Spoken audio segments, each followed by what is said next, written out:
And Steve, how are you doing after this last week? We took a break there. Yeah, we took a break. I was hoping to see some pictures from Disneyland coming in. You know, Oh, the boys jumping around on things, and I that bet it was fun. it was a lot of fun. It was a lot of work too. Of course, my kids are at that age of 7, 5, and 2, and they don't just do what we tell them to do anymore. They've got a mind of their own. What age do they start just doing exactly what you tell them to do? What age do they go back to that, Steve? That would be 35. When they know to listen to better. Yeah. I'll loan you my 55-gallon barrel.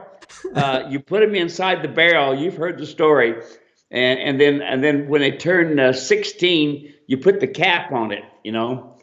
And because the testosterone starts running. I read a book one time where a Yeah. lady says, Lord, please give me just three boys because I don't want three girls with all the drama. But the boys fight all the time. Well, there you go. That's the way it goes. Well, folks, we are here to talk about mules and donkeys. We've got a lot of really great questions. Talking about correcting bad behavior, questions about dog and pony show, showing those mules back and forth and what really matters. Talking about feed for pregnant mules. We've got questions all about Pregnant mules? contracted hooves, mules that are running away, many mules with white line disease, mules refusing to ride alone, regaining confidence. We got a lot of really good stuff, and so I'm excited to talk about it. But I just want to talk very quick to all of our new friends. If this is the first time you're ever joining us, welcome. We're super glad to have you here. Like I said, my name's Dave Shrine. This is Steve Edwards. Every Wednesday, we get together for about an hour to answer any and every mule and donkey question that you have. And you might think, well, how many mule and donkey questions could there be? A lot. A lot. We've been doing this for several months now, and this is season 2. We did season 1 back in 2018 and had a lot of fun with that. And so, really, there's 3 things that we want you to know. First and foremost is if you're joining us, make sure that you just put your name in the comment section. Let us know where you're watching from. Tell us what the weather's like. Tell us how things are going in that part of the world. We'd love to know that you are here. It's really no use in doing this if it's just me and Steve talking back and forth. So we want to know that you're here. The second thing is that if you have a question, any and every question, please put it in the comments section. There are no questions off limits. There are no questions that are dumb. There are no questions that get too old or too repetitive. One of the things that we really try to do is really go through and answer every question as thoroughly as possible so you can get back out there and control the communication, so you can get back out there, get in the saddle. You can get the things done that you're wanting to get done. And a lot of times it just comes down to a few simple communication things. So that's a second. Make sure to ask your question. And then the third thing is we ask that you share this broadcast. We've had so many new mule and donkey friends finding us on Yeah. these broadcasts here. And that's 100% because of you. Y'all are introducing Queen Valley Mule Ranch to so many new people around the world. We're getting new emails from email subscriptions every day. Folks saying, I want Steve's content, from folks we've never met before. We're getting new orders from people we've never talked to before. And that's 100% because of you guys. You are being very generous in sharing the broadcast. With Yep. that, Steve, I want to go ahead and I want to welcome the folks who are here. So we've got David Ritchie in Pueblo watching again. We've got Christine, and we've got Eileen. We've got Astra, and then hopping over on YouTube, we've got TJ Dorval, and we've got TJ asking our first question of the day. So No. TJ's question, and we do give priority to folks who ask questions live. I've got a list. But if you ask a question live, we'll do our best to get to it right away. So TJ's question, Steve, is can you start and finish a mule in a hackamore? First, tell us what a hackamore is, and then go ahead and tell us if you can start and finish that mule in a hackamore. Okay, basically a hackamore is a teardrop shape, and it's made out of rawhide. Is the way I like to see them made. They're also made out of regular leather as well, but good ones are made out of rawhide. Uh, some of them have, most of them are made the original way with a hard core on the inside, which is actually rawhide that follows the teardrop form. I use bicycle chains is what is the way I learned, and then we wrap it with the rawhide. Now, uh, it's a wonderful tool. Okay, the question is, and I'm gonna kind of slip this one in. Can I uh, can I start one and finish one with a hackamore? Yes, I can. Okay, I'm gonna also tell you that I've had very few mules or horses over the years that were really good enough for a hackamore. Yes, you can do very well with them, but you can't get them where they really are special. And that's really important. I've only had a couple of my own over the years that were really awesome with a hackamore. And I don't stay in a hackamore all the time.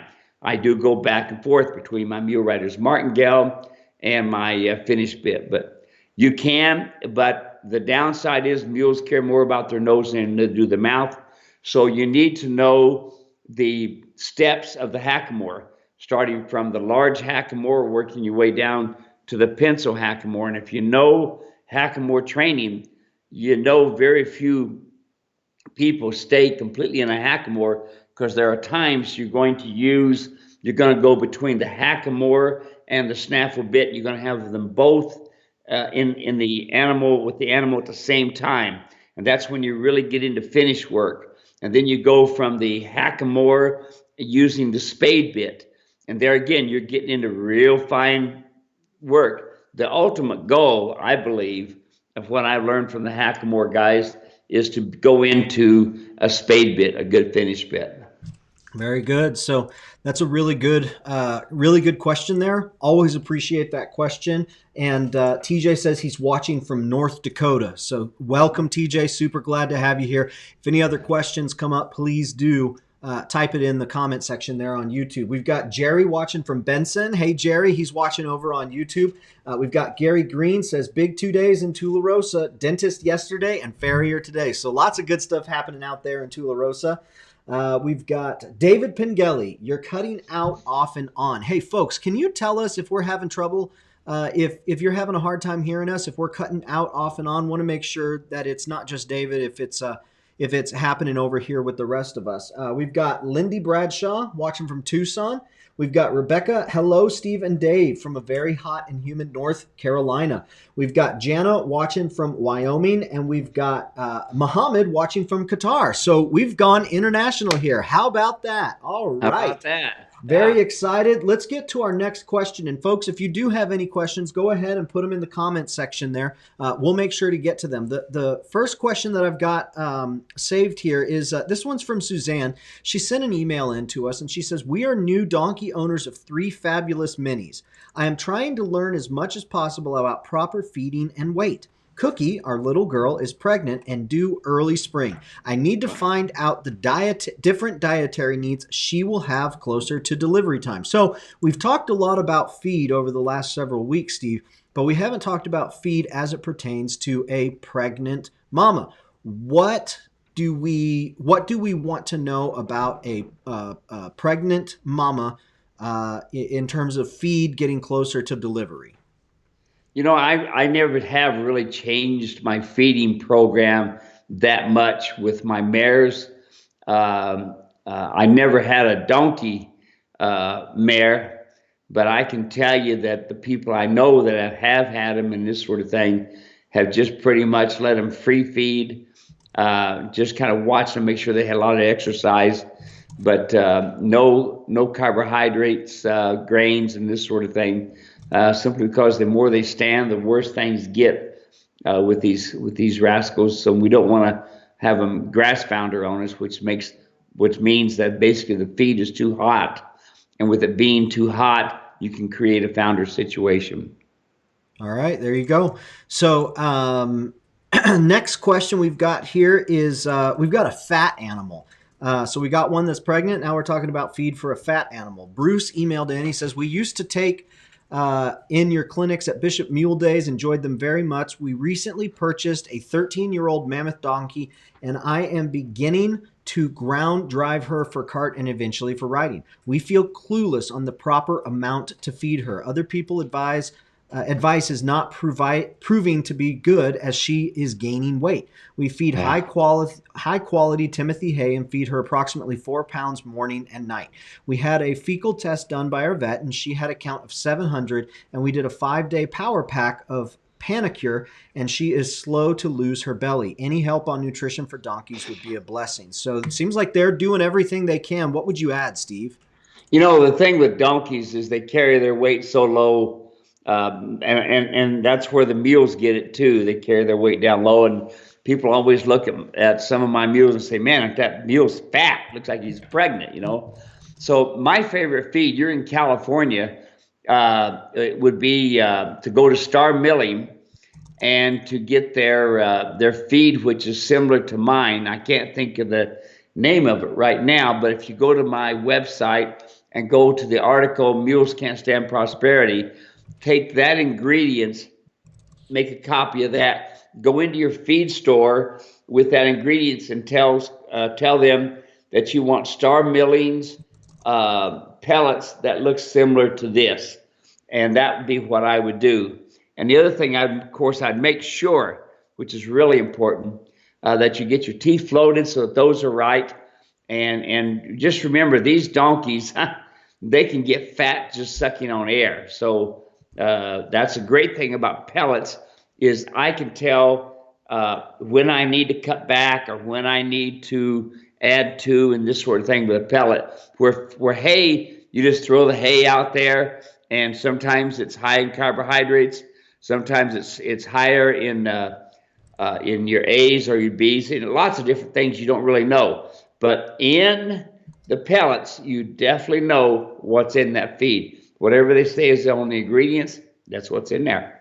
Very good. I went ahead and I put a link in the comments section to the Mules Can't Stand Prosperity article. Really great article. I recommend everyone go there, check it out, familiarize yourself with what effect feed has on your animal, and make the proper adjustments. And you know what? I'm actually going to put a link to the feed talk video that we've done, Steve. Yeah. That video is really we've had several hundred folks just on Facebook alone asking for that video. So I'm going to go ahead and put that in the comment section as well. And that is, just a really great crash course on a feed program for your mule and donkey. All right, let's keep moving along here. Let's make sure we've got, who do we have joining us over here? We've got Leo Jennings. We've got Richard Matthews, Morning Chaplain Steve. We've got Natasha. We've got Deb. We've got Rebecca.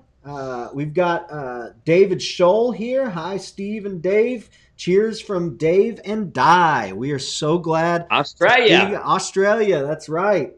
Let's see here. We had a couple reports that we're cutting out. I'm working on it while Steve is talking. I'll try to figure it out there. But the next question we got here, this one comes from Natasha. And Natasha, I just want to say thank you so much for hanging out with us so regularly. You've had some really great questions, and just really appreciate you being here. So her question is, my mule was rearing during shoeing. My farrier and boarder were getting frustrated with him as it became dangerous. I told him to let me take care of it next time he gets his feet worked on, and they were amazed. Such a simple design of the come-along hitch did.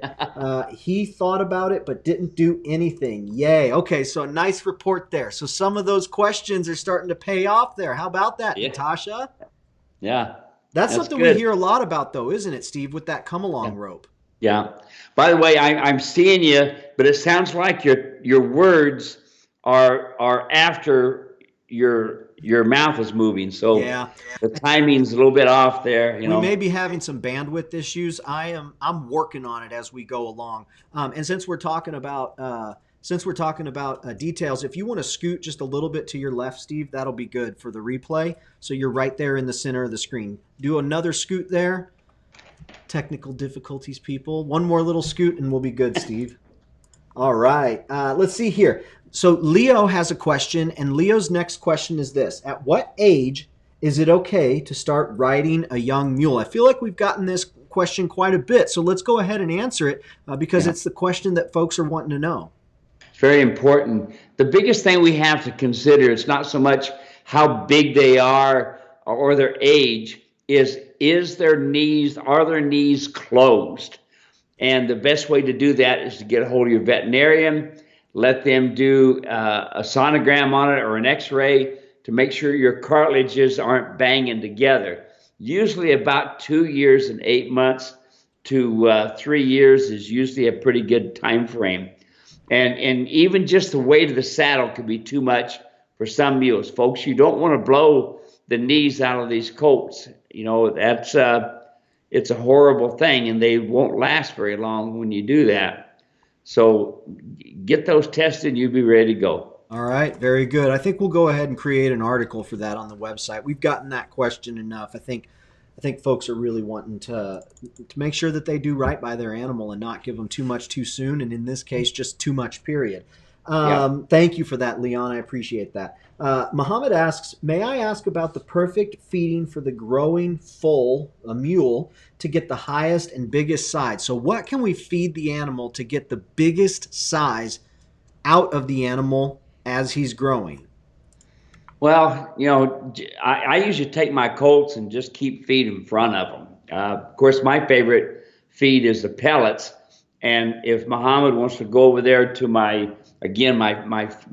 article, Mules Can't Stand Prosperity, take that feeding program and take it into the feed store and say, here's the ingredients I want, here you go, and see how that works. But when it comes to these colts, I keep feed in front of them all the time. And it's not like feeding a steer out, folks, to where the more you feed them, the bigger they get. You know, their mama and daddy is what dictates their bone and their muscle mass. And I've had some of them be, I had a jack that was 13.2, but yet I've seen him turn out some 17-hand mules on a 14 and a half hand mother. So it just really depends on what happens. But the biggest thing is I like feeding that pellet. So take that in and see what you can find that's close to it. That's awesome. So he's over there in Qatar, so we'll see what he's able to put together. Muhammad, would you report back to us and let us know if you were able to make that happen and get what you were looking for? Next question we've got here. This one comes in from TJ again. He's watching over on YouTube. Hello to all of our YouTube friends. We stream live on Facebook and YouTube just so we can get those folks who are wanting to watch from the YouTube platform. We want to make sure that you're in there too. So he's watching on YouTube, and he says, do you recommend a certain brand Decker pack saddle for high country elk hunting? High country elk hunting, that sounds fun. Yeah, well, of course it is. Okay, now here's the packer comes out in me because we always enjoy doing this stuff, but I would say to you, you got to learn how to pack. If you're only packing with a Decker, you don't know how to pack. And I know I'm going to hear from a lot of Decker packers.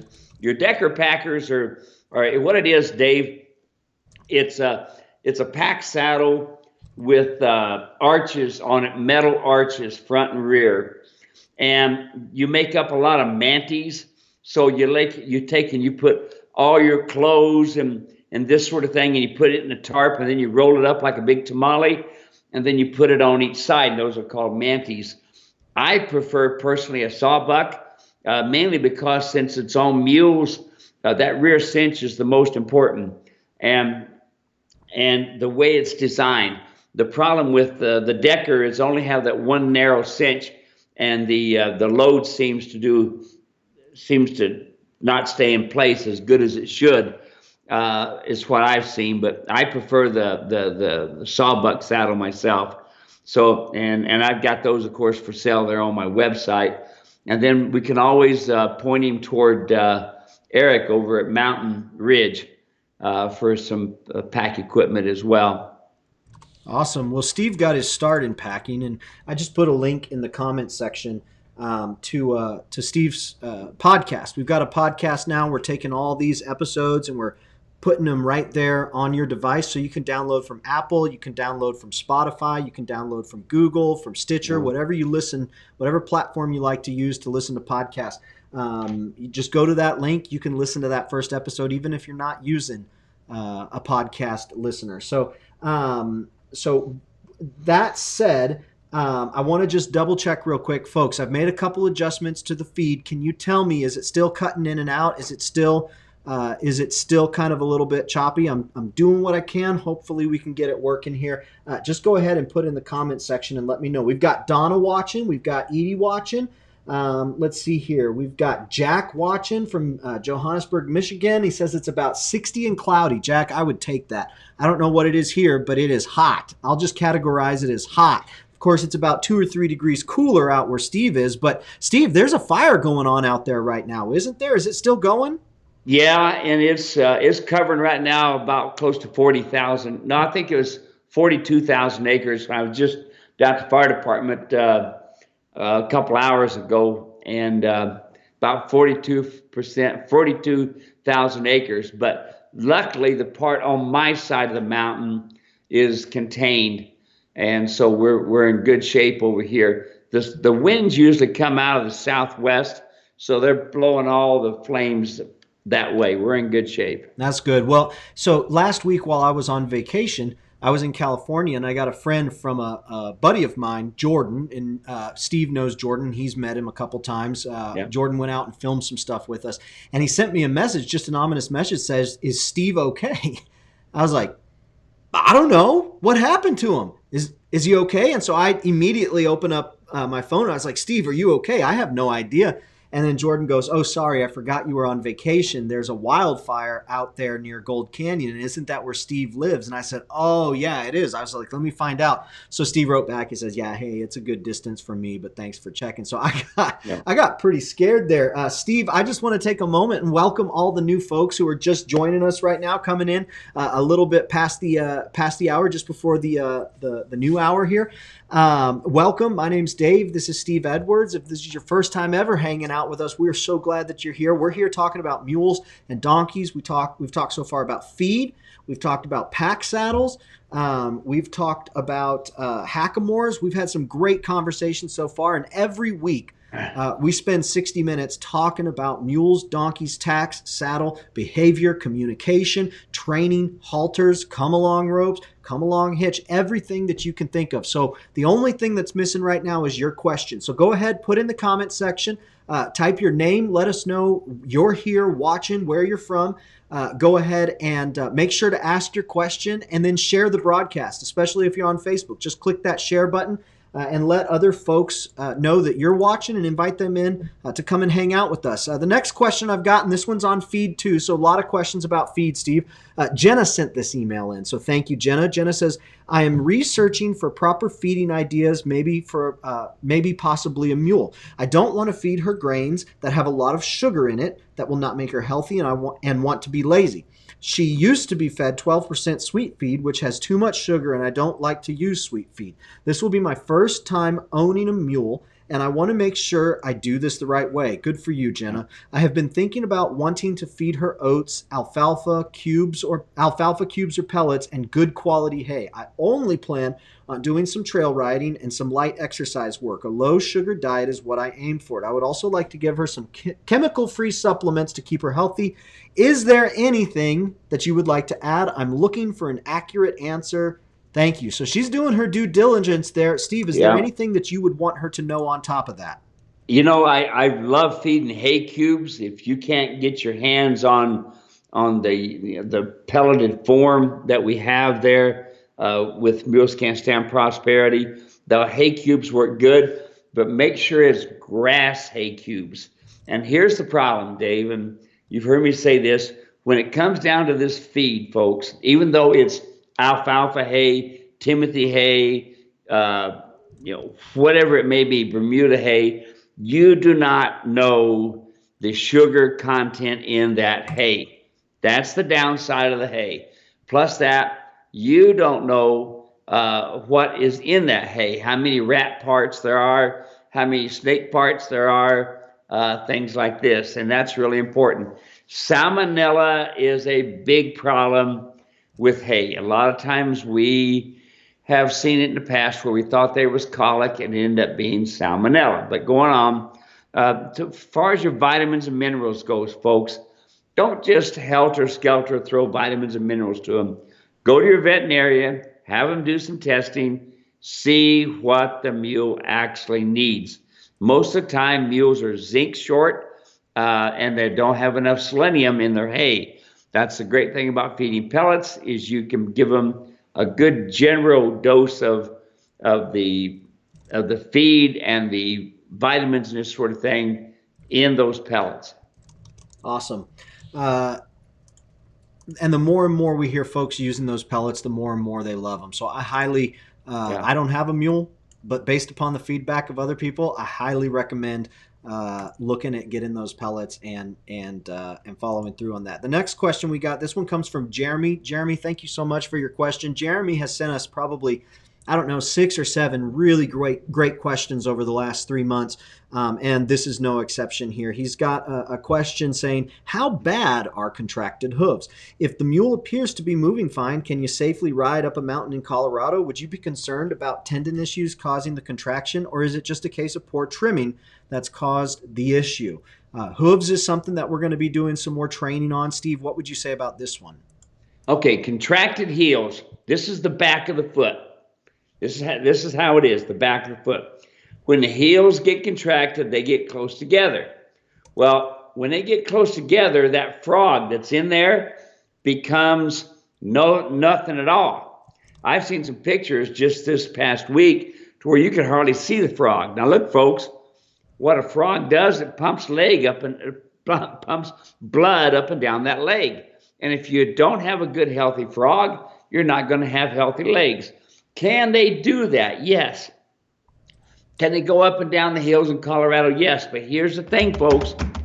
This is what you got to remember, is these mules are stoic. They get their daddy's mind frame on this, and they can get right through pain.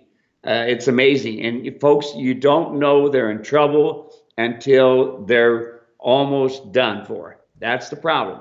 They can be standing. You think they're perfectly healthy and be colicking and dying on the inside. You don't know it because they don't show it. You know, they're stoic. So yes, you can still ride the mountains and this sort of thing. But the downside is if they don't have a really good hoof, they don't have good blood flow up and down the leg, you could end up having a problem. You don't want to be back in the mountains and fall down into a canyon because a mule all of a sudden lost his footing because he doesn't have the blood going up and down his leg. It can be a pretty tough thing. Very good. So hopefully that gives Jeremy what he's looking for. The next question I got, and this is something that you had said you'd want to talk about, Steve, and it's something that it's not so much a question, but it's an issue that you continue to see, kind of come up, and you want to address it because one of the things you really like for folks to get is the right mule. And a lot of times they'll go out, they'll see a mule do this, do that, they'll buy it, and they'll say, well, hey, what happened now that I got it home? It's not doing what it's supposed to. Steve, talk a little bit about the culture that's developed over the last 15, 20, 25 years of the dog and pony show for the mule. Talk a little bit about that and why that's a big deal and what folks need to know when it is that they're going to look at these animals. Yeah, it's frustrating to me, Dave. Doggone it all, I'm glad to see the mules are really coming on strong. We're seeing a lot of them. We're seeing mule days. I'm seeing lots of people riding mules, lots of questions and lots of new people. But here's the thing. The equine market went down the tube. So the trainers and sellers and this sort of thing are trying to find another way to help out their income, which you can't blame them. So now here comes the horse folks climbing on the mules. Well, just like the videos that I saw here was a high-end place that auctions mules off, a high-end, well-known, And this mule and his trainer, evidently the trainer wanted some really mega bucks for this mule, good-looking mule. You can see pictures of the mule sitting in the back of the pickup truck. In a video, you could see, or standing in the back of the pickup truck. In a video, you could see the mule pushing a ball around. In a video, you could see a dog moving around, which is all good stuff. But what folks are not seeing is what's going over here. The magician is over here showing the balls and the dog and this sort of thing. But over here, you don't see their hands pulling on these animals, making them look like they're really moving around good, turning on the hindquarters and this sort of thing. Well, when you look at it from a professional eye, I see the animal really stiff. I see the mule really uncomfortable, and I see the guy pulling the mule around, and the mule's not wanting to do it, but doing it because he doesn't want to be harmed. All right. And I'm not saying the man has harmed the mule as far as beatings and things like this, but sometimes folks over pulling, overusing your hands can be just as bad, as far as I'm concerned, as beating on these animals, because you're making them hard mouth.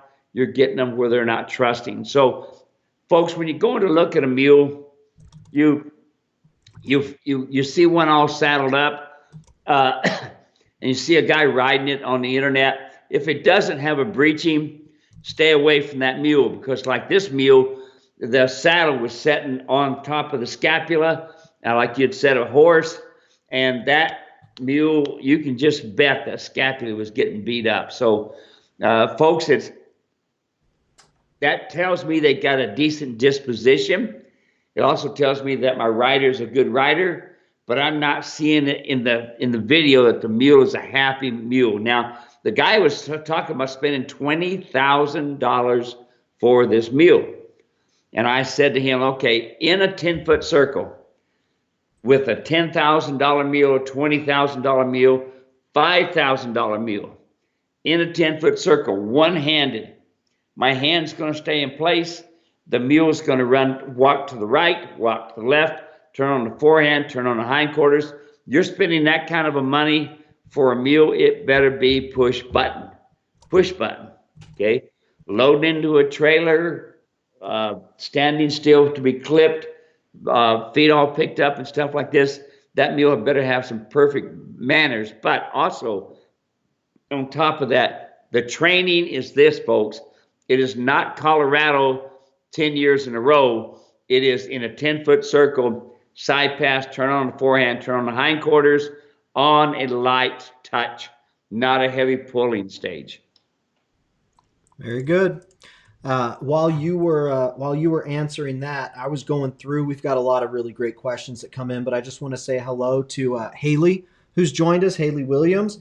She's got a question we'll get to. We've got Muhammad, who's asked another question. We've got Scott. We've got Dory hanging out with us. Eileen is hanging out with us. Matt from Germany is hanging out with us. Hi, I'm from Germany. From Germany? And I pack mules in Banff. How Banff? Awesome. Oh, man. Banff and Lake Louise. Oh, that's country. There we go. So glad to have you here, Jeremy. We've got Donna. Let's see. We've got John from Arkansas. We've got, over on YouTube, we've got David Ritchie. We're glad you're here, David. We've got Tackmeister, who's been with us several times. Love having you here, Tackmeister. So the next question that we've got, and this one is from, actually, Donna, can you clarify something for me, Donna? Donna asked, what is best age? Oh, here it is. She wrote it again. What is the best age to start riding a mammoth jack? Is it an age older than a mule? So that's Donna's question. It really depends on your bone structure, Donna. It's not the age so much as it is the bone structure. Looking at the knees being closed, super important. Those knees banging together, cartilages not being set, that is what you got to look for. I've started mules at 3 years old, and I've started mules at 10 years old. So it just really kind of depends on how they come to me. But usually you want to make sure that bone structure, go to a veterinarian, have them do a checkup on the bone structure, have them sonogram those knees and this sort of thing, and see what's going on with them. Very good. So Karen has a question. Karen's been watching quite a few of our broadcasts. Karen, I'm glad you're here again this week. Thank you so much, Stephen. I really appreciate folks like you watching. She had a question, and she says, hi, guys. Karen from California here. There we go. A few weeks ago, you addressed pawing. I remember that. She says, I understand the concept with the chain, but I was wondering what kind of strap should you attach the chain to? So what are we doing here? Explain the concept of the chain for folks who weren't watching, and then talk Okay. about what type of strap we want to use for that chain. Okay, so mules paw, donkeys paw because they want something. Okay, they're at the hitching post and they're pawing. I don't want to be here. So you cannot change that because it is nature. Okay, but what you can do, it's like everything else. You can give them a cue that says, right here, you're not going to paw. So you take yourself a leather like a dog collar or some type of strap like that with a buckle, and you put it in above the knee, okay? And you let about 16 inches of heavy log chain hang from that strap. And then you take a piece of baling twine and you tie to the strap that's holding onto the chain, go up over top of the wither, down to the other side, and tie it there. The purpose of that baling twine is to keep the leather up on the leg so that the chain will bang on the knees. Now here's the cue. Here's the cue. For right here in this spot, 3 foot over here, 3 foot over this way, 6 foot wide, he's going to learn we don't paw in this spot. That's what we don't do. But you can move them 5 feet this way, and that's a whole new area. Now they're going to start pawing again. So here's the thing. When you put those chains on, the split second they quit pawing, take them off. That way they can see that if they paw, it's going to make them uncomfortable. If they don't paw and they're standing nice and quiet, we're going to take them off. And then we'll just hang them up where they can look at them. I've had some mules look at those hobbles and think, man, I don't want them hobbles to move. You can just about see the look on their face. But be sure to use the baling twine from the strap. You can use, like I said, a dog collar, something like that, a hobble strap, and tie it from one hobble to the other. That way it'll keep it from going down the leg. Very good. There you go. So if any of y'all have any follow-up questions, please do feel free to ask. This next one comes from Jana, and Jana is one of our great customers. She says, I had a trail ride last week. The pad kept sliding slightly right and saddle sliding slightly left. These are Steve's products, and I'd love some advice as it was a real problem on a long ride. I got off and straightened a couple of times with no improvement. So, Steve, I know that this happens, and folks say, hey, I got your product, Steve. This is not supposed to happen. And you spend a lot of your time texting back and forth, taking pictures, making adjustments. Talk to me a little bit here about what Jana might be experiencing and what she may want to try differently, going forward. You bet. Usually when you have pads slipping, it's usually we don't have the cinches level. We've got one side higher than the other, so you have a D-ring down here and you have the D-ring up here high. They have to be level. That's imperative. Now the other thing is people will take off my nylon latigos and they'll put on a billet. That's another reason for that pad to move. That's another reason for that saddle to move around incorrectly. So I would try that and make sure your cinches are even on each side. And by the way, your picture's getting better and your voice is getting more with you. Good. I've been texting everyone in the office saying, hey, if you're streaming video, go ahead and turn off the stream. I'm going through closing windows. So hopefully we'll get that stream back up and running well for everyone. So good question. Good answer there. The next question that we've got, this one comes over on YouTube. And real quick, while we've been talking, Jerry has joined us. Jerry says rope burn is doing good. Thanks. So we talked about rope burns a couple weeks ago. Says doing good. Richard has joined us. He says, I love your show. And he's got a saddle question. He says, I have a type of saddle question. Can you use an Aussie saddle or a McClellan saddle on a mule? Thanks in advance.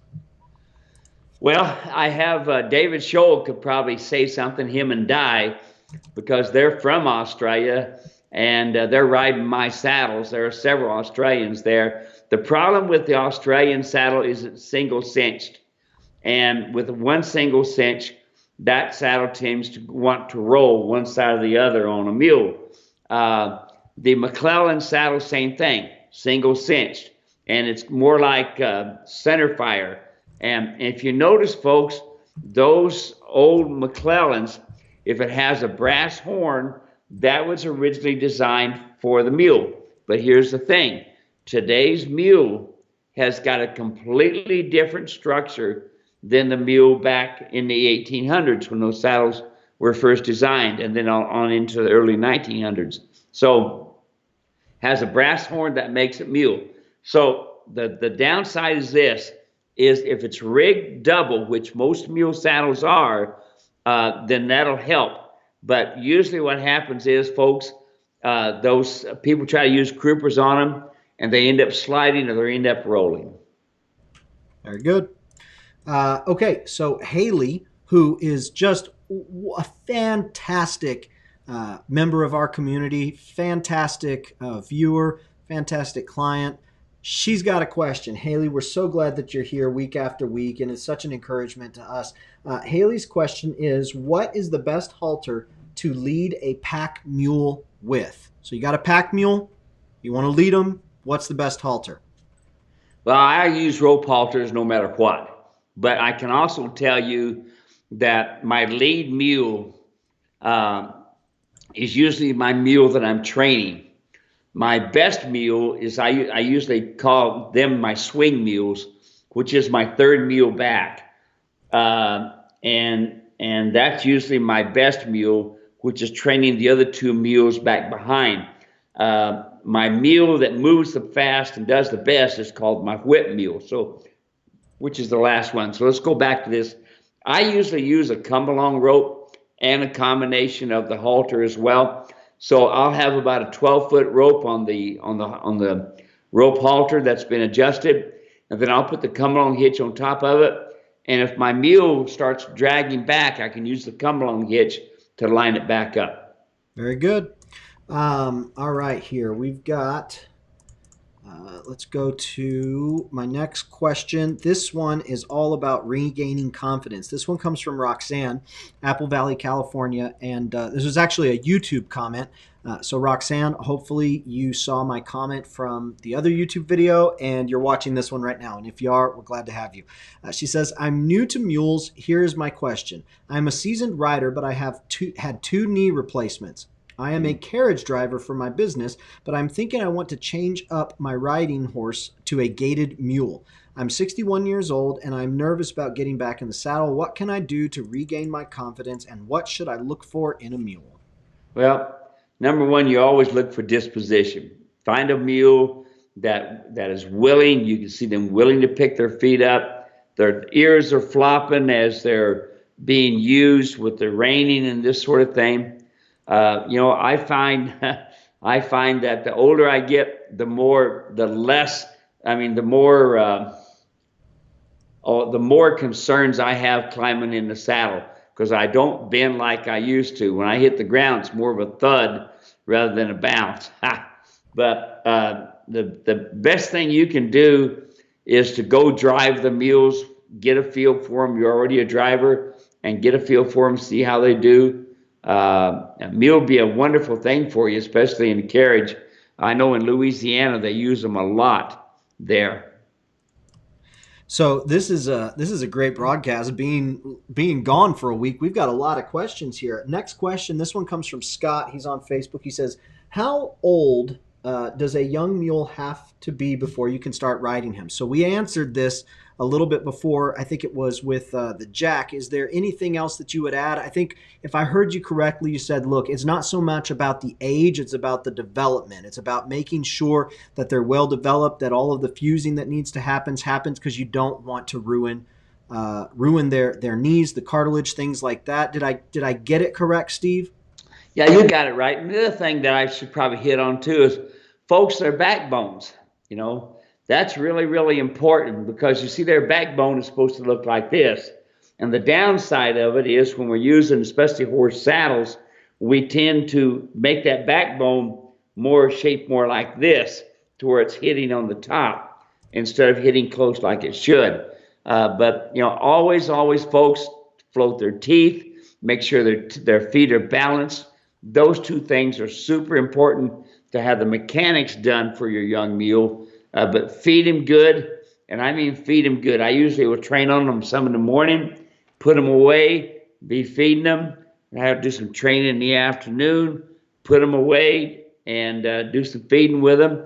And I keep feed in front of a colt all the time. So they literally have pellets with them the whole time they're under training. And they're also by themselves. Yeah, that's important, right? To make them Yep, dependent upon you, to yep, make them want to come to you when you approach the stall versus backing away from you. Correct? yep, Yeah. yep, yep. Very good. Muhammad's got another great question. So, Muhammad, I think this is the first time I've seen you in our broadcast, Muhammad. If you've been here before and I didn't see you, my apologies. But I'm very grateful you're here today. He says, "Are Hinnies as strong, smart as mules? Can we get the same function from Hinnies like mules?" So, Steve, give us a really quick definition of the difference between a Hinnie and a mule, and then talk about being as strong and as smart as a mule. Yeah, well, your Hinny is normally a mule. You have the daddy will be the donkey, and the mother would be the horse. Now a Hinny is the opposite. The horse will be the daddy, the mother would be the donkey, and the big thing is trying to get a horse to breed a Jeanette. That does It's not always possible, but anyway, I don't. I've all the ones that I've trained, I thought they did pretty good, real good. Matter of fact, you cannot look at two mules and say one's a Hinny, one's a mule without a DNA test. It's not a matter of the ears or the head or anything like that. I can tell you that I didn't think the Hinnies that I trained were as strong, having the body men, having the self intensity to go forward and this sort of thing. I, uh, I've trained some really nice Hinnies over the years, but I just assume personally just kind of stick with the mule, the daddy, the donkey, the mother be the horse. I think that's a good combination. Very good. Uh, let's see. David Scholl chimed in. He said we had a question a few minutes ago, folks, about the Aussie saddle, and David and Di Scholl, they're actually in Australia. He says we started using Aussie saddles with our mules and donkeys, which caused our mule to swish his tail continually. We got tired of getting off and straightening the saddle. We purchased a cowboy saddle with pad, britchin, and collar off of Steve with instant results. Happy mule, and I don't have to get off to straighten the saddle. So there you go, Jana. There's some hope for you. Get in touch with Steve. Let's get you fixed up like David and Di. And then I can't remember who asked the question about the Aussie saddle, but there's some real feedback from a real Aussie who used a real Aussie saddle and has now switched over. And so hopefully that gives Yeah. you some confidence there in not only what Steve's sharing, but what you could expect, what you could, you know. We might also mention about those trees. The problem with those trees is they bang into the scapula, folks. And besides it being rolling, but that's the biggest problem with the Australian saddle and the McClellan and if you've seen some of my videos on YouTube, you see how those points of those trees go right into the scapula, especially if one's got a heavy scapula. If you pad them up, you're going to have to make the cinch even tighter to keep the saddle from rolling. So padding them up ain't going to help it either. Very good. Next question. This comes from Kirk over on YouTube. Kirk's asked the question, I'm 60. I work with a donkey. She will run away after I take her out of the pen. She is very strong. Help. Come along, Hitch. Yes, sir. Yeah, it's fun just every day, just about, Dave. And sometimes several times a day, I get the same thing where people are mule and donkey skiing. And just like we had earlier, the lady said that she was having a problem with her shoer working with the donkey, and they put the come along hitch on it and zap, it fixed the problem. And you build a foundation really good with that come along hitch, and then every day you're going to think, wow, this donkey is getting better and better and better. And it's mainly because your communication with that come along hitch is refined and makes the donkey want to do things for you. Folks, we don't want them to do it out of fear. We want to do it because you're using their natural language. Ask, tell, demand, comfortable, uncomfortable. and that come on hitch it'll save your bacon. Yeah, and one of the things we decided early on with these broadcasts is that they're not going to be, these clinics are not a promotion for Steve's products. Hey, we're going to recommend them when it makes sense, like in this case, but that's not really why we're here. What we're here for is Steve has been adamant that he wants to take everything that exists inside of here and get it out in front of as many people as possible while he's still here on Earth. And what we're doing is we're getting it all up on YouTube so that it lives long after he does. And folks, 2-3 generations removed can experience everything that is good that has come out of what Steve has learned. But this is one example where one of the products, you need to have this product. And I just want to share very quickly a few of the comments. Folks have said about the come along rope, works wonders. I've only used it 4 days. Mule responds great to it. She is learning a lot. This one comes from Eileen. Eileen, thank you so much for leaving this. The come along rope worked really well. I had a great response from Smokey. After using Steve's method of ask, tell, and demand, all I need to do is lightly pick up on the rope, and my mule knew what I wanted him to do right away. The rope is well made and sturdy. The delivery was fast. The come along is a very useful means of communication to a mule. My mules don't act up in confusion as they are clear that I am the leader and what I am asking them to do. The videos are great and the technical support is fantastic. And I'll just read one more.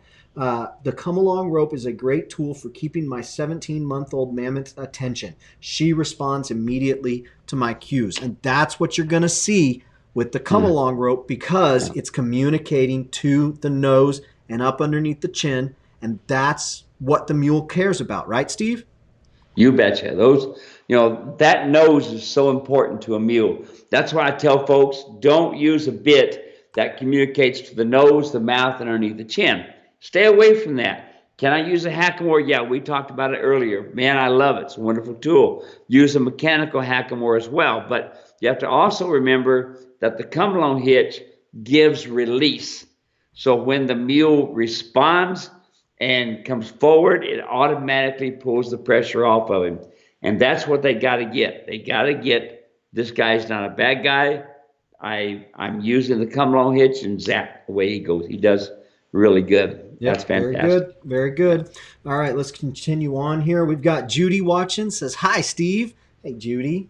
Glad that you're here. Judy from California? Judy Luce. Judy Luce, yeah. Go. Glad you're here, Judy. Okay, Muhammad's got another question. He says, about the color, do mules generally get their colors from the mother horse or their father donkey? Thanks, gentlemen. It's our pleasure. And Muhammad, what do you say there, Steve? Well, I've seen it both ways, actually. I think your paint horses seem to deliver the most color. But I've also seen these jacks, especially when a black jack with silver points is bred to a black mare or a brown mare, and you'll end up with solid colors. So the pigments are going to be different. By the way, you'll see more white spots on a paint mule or one with white color on it than anything else, because of their pigments and their pigmentation in their skin. Very good. Muhammad, he chimed in. He goes, yes, this is my first time to watch your live videos. Very proud of you people. You are so adorable. So, hey, thank you very much, Muhammad. I've been called a lot of things, and I'll take adorable too. Right, Steve? You'll take adorable? Yeah. Yep. All right. We've got we've got Ahmed watching. Ahmed says, hello from North Dakota. What is a good tail detangler? I have a Molly that has accumulated a hard center of her tail hair about 1 inch in diameter by 6 inches long below the end of the tailbone. This is a question we've never gotten, Steve. Detangling the tail. WD-40. Spray WD-40 on it. Let it sit overnight. Next day you can comb it right out. Now, there's also the new thing we're starting to use, silk. What is her name? I met her in a clinic a couple years ago, and we keep forgetting that, don't we? Yeah, we need to get with that lady. That's some great products. Equine silk or something like that.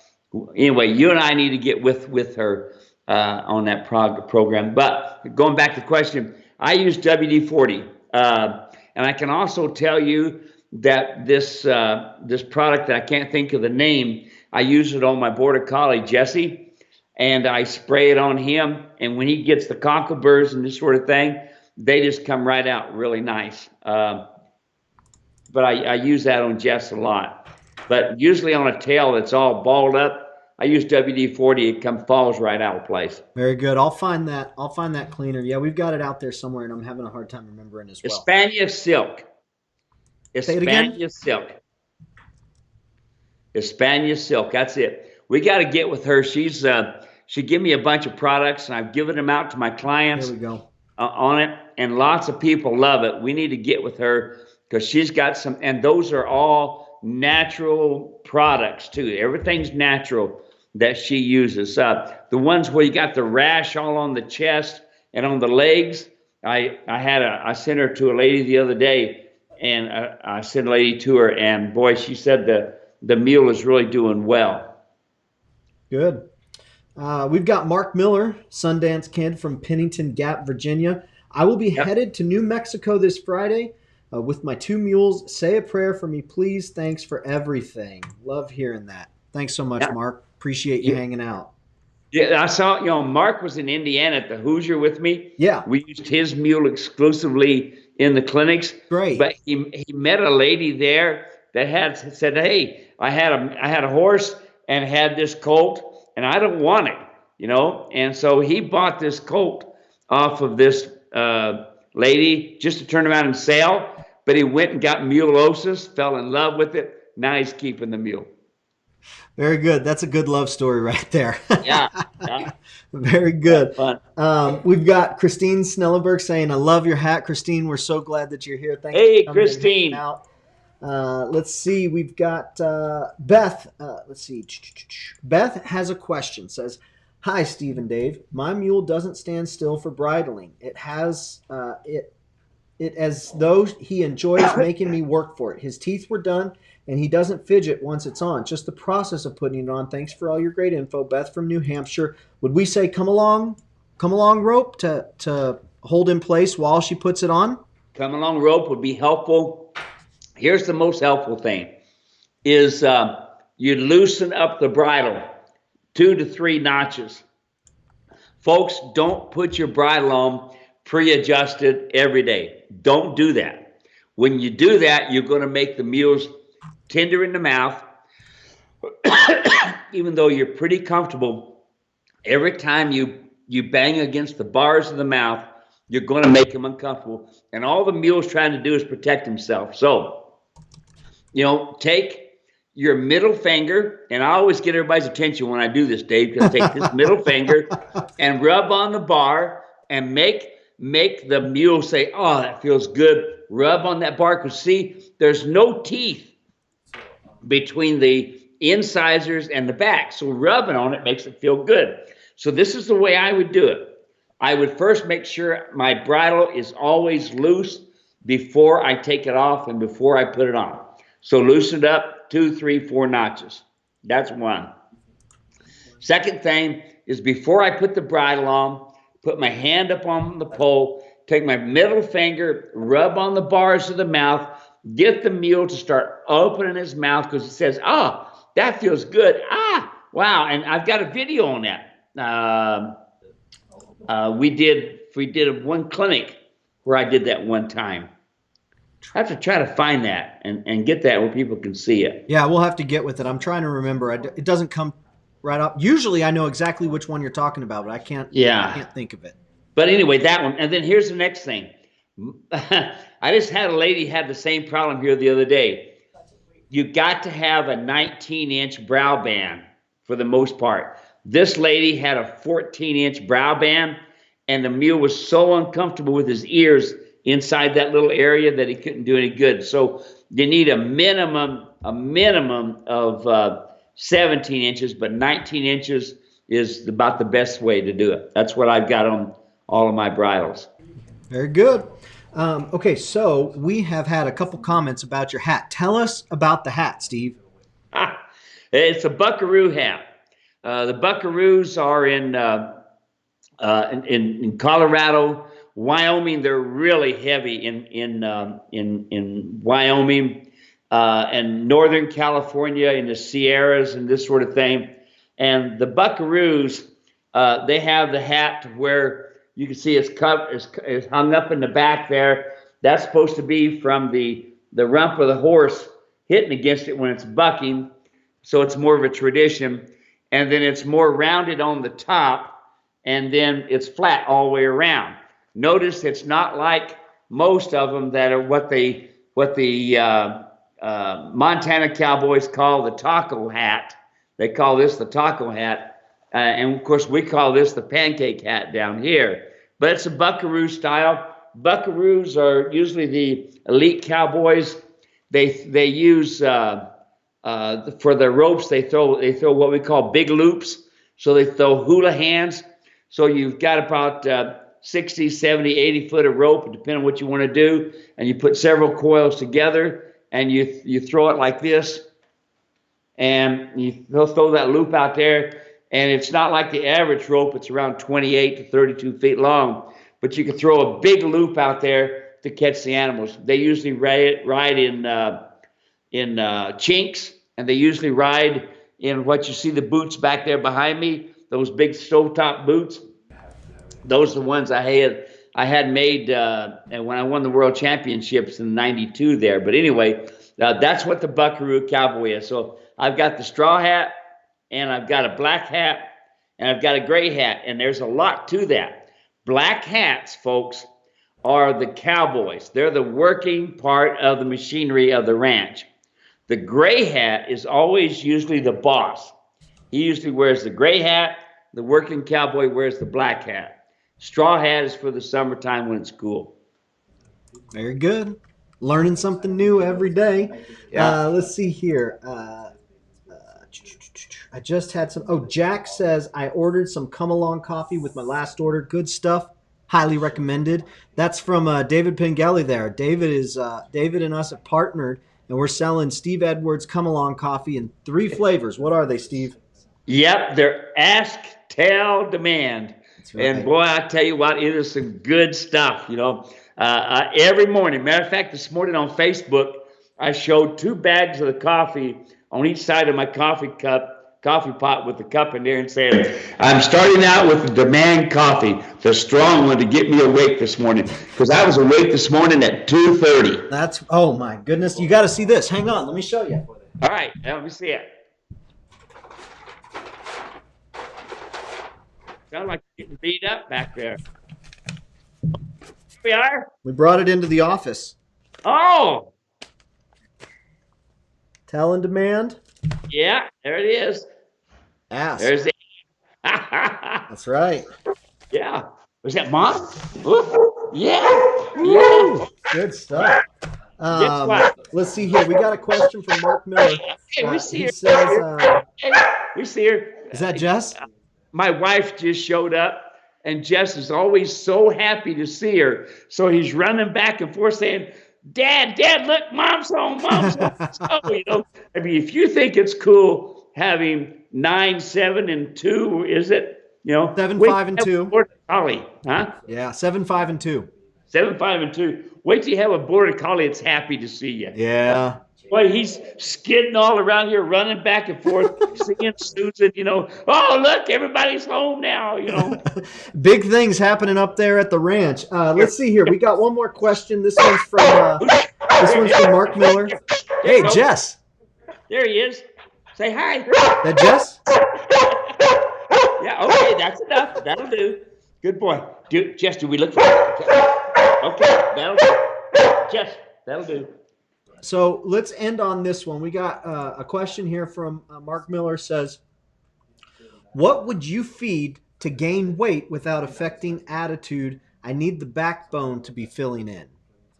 All right. So, and that's a very, very, very important question, folks. When we're riding, they need the energy, and therefore you feed whole oats. Now, I don't just feed it to them every day. Here's your food. I take whole oats, and I put it in my nose bag, in my morale, in my feed bag, and they're eating it while I'm saddling. They can eat all they want while I'm saddling. What that's going to do is that's going to give them energy, and they will burn off the fat and not the muscle using that. Whole oats is what I would feed, especially to keep a top line going. You're riding them a lot, but we have a rider right now, Barney Harbits. That started in, I believe it was in North Carolina, and he's riding across the United States to Idaho. He's riding my pack saddle and this sort of thing. But anyway, he was kind of having that problem. And I said, whole oats, and just before you get ready to ride, and let them eat on it and then ride. That way they have the energy. But whole oats builds a top line. Very good. Well, folks, that's it for this week. Thanks for hanging out. Again, my name's Dave. This is Steve Edwards. Come hang out with us next week, every Wednesday. We chat for about an hour. We took last week off, but we will be back chatting again next week, and we'd love to have you here. If you have not been to Steve's website, go to muleranch.com. Everything we've talked about here today is available, and in spades you can find all the training, you can find all the videos, you can find all the articles, you can find any products that we've mentioned. And if you can't find what you're looking for, down in the lower right-hand corner of the website, there's a little box. Just send us a message and we'll make sure you get what you need. You can also send Steve a text message if you want to have him take a look at any pictures you've got of your saddle fit, of any of your tack. We got a lot of folks who are wondering if their animals have a downhill hip, if the hip is higher than the wither.